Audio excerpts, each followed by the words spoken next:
Is this the best Aqua Terra homage out there? Is it better than St. Martin's? In this video I'll be diving into Watchdives' take on the Aqua Terra homage battle. This is the WD-0006 and I have it in the stunning silver white dial with an orange second hand. Let's see how it stacks up. But first, a quick note. This isn't my first piece from Watchdives. I recently got my hands on the WD-1861 with the Alpha handset, and my review of that watch will be up right after this video. I have to say, I'm blown away by the quality Watchdives delivers in this price category. So without further ado, let's dive straight into the video.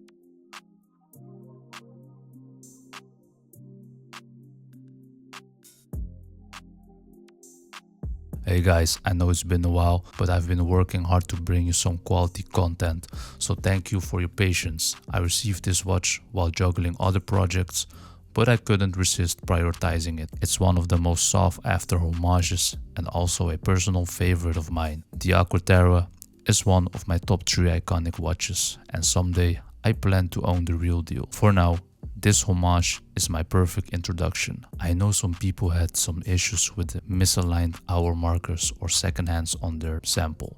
After hearing about these concerns, I carefully inspected mine and thankfully I got a flawless sample. One thing I have to highlight is Watchdives' customer service. It's exceptional compared to the competition. They're quick and offer refunds or solutions, which is impressive considering they aim to deliver superb finishing at a budget-friendly price. For a about $100 watch, you can't expect perfection, but they do an admirable job balancing quality and cost. I chose this silver and orange colorway because the striking contrast really caught my eye. Funny enough, I used to dislike this combo and almost went with the classic black dial, but something about this version won me over. It's bold and just a little bit crazy, which I love. Let's talk about the dial. I love the silver reflections, which really make the dial blend beautifully with the case. At first I was worried Watchdives had gone with a matte dial after seeing their promotional video. It looked that way due to bad lighting, I guess. Thankfully I was wrong. This dial is much closer to St. Martin's and has a similarly refined finish. That's why I'd call it a silver dial rather than a pure white.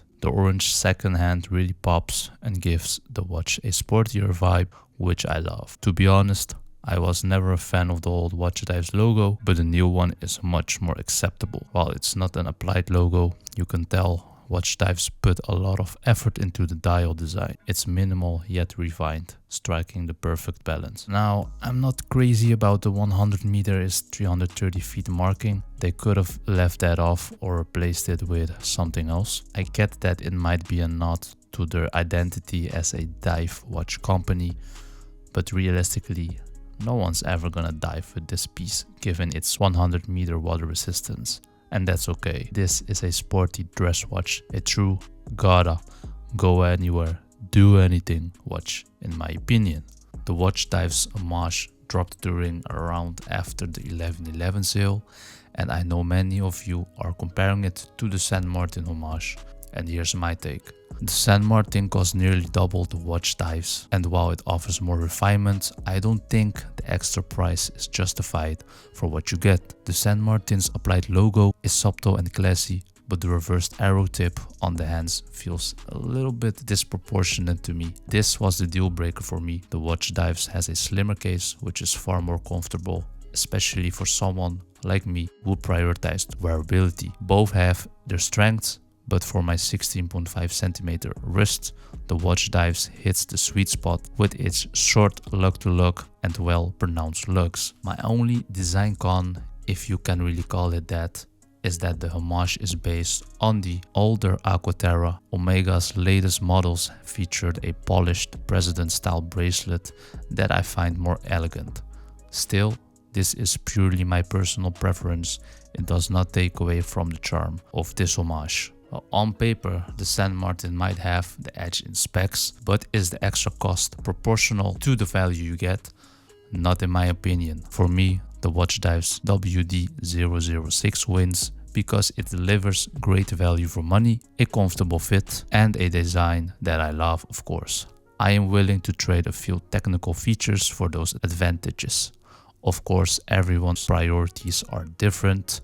Some of you might prefer San Martin or even own the Omega Aqua Terra itself. And hey, I get it. Sometimes it's just nicer to have a Homage as a daily beater while keeping your Grail watch safe. I won't bore you by listing the specs because I'm not Teddy Baldassar, so here's a chart. Pause the video if needed.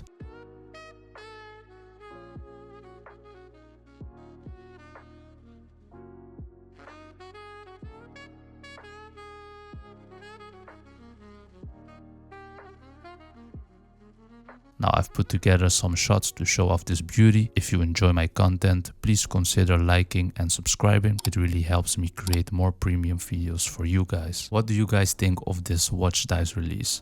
Have they stepped up their game? How do you think it compares to the San Martin Homage? If you own one, I'd love to hear your experience. Do you love it or hate it? Are you one of the people that had the quality issues? And to my loyal subscribers, what do you think of this new format? Any suggestions? Let me know in the comments down below. And thanks for watching. I'll see you in the next one.